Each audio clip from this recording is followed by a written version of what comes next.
O Senhor te ama do jeito que você é, miserável do jeito que você é, pecador do jeito que você é, pecador. Mas o Senhor ama você, irmão, ama você do jeitinho que você é. Amém?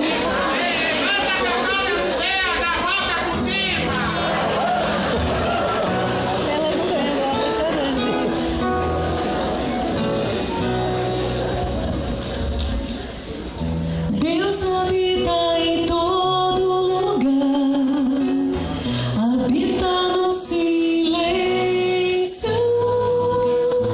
habita em seu coração, na alegria ou na solidão, em tudo que se passa ao seu redor, não importa onde está. A mão de Deus lhe sustentará. Espere nele, então verá. Do seu amor você irá provar. Sua misericórdia não tem fim. Deixa Deus mudar o seu viver. Dê uma chance a si mesmo.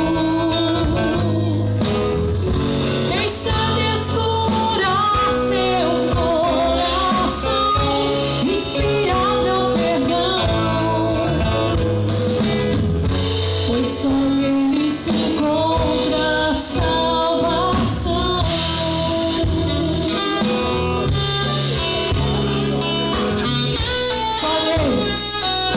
Só nele você tem a salvação.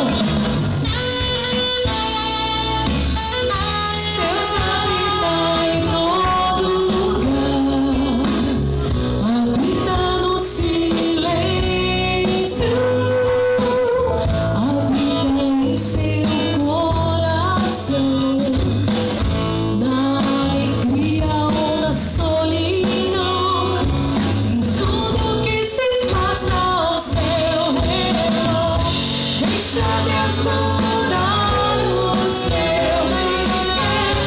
Dê uma chance a si mesmo. Deixa Deus curar seu coração e se abra ao perdão.